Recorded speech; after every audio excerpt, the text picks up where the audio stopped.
खत्म नबूवत के सिपाहियों, जरा ईमान वाली बात है।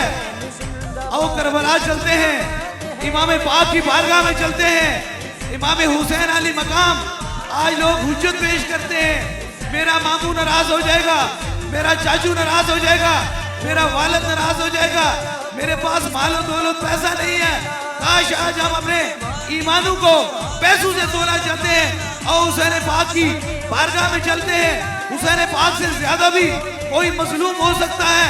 खाने के लिए रोटी नहीं, पीने के लिए पानी नहीं, सोने के लिए बिस्तर नहीं। उधर तीन बरे-आज़म का मालिक यजीद जब खड़ा होता है, हुसैन पाक कह उठते हैं, मुझे तीन बरे-आज़मों से कोई खौफ नहीं, मेरे ही नाना ताजदारे खत्म नबूवत है।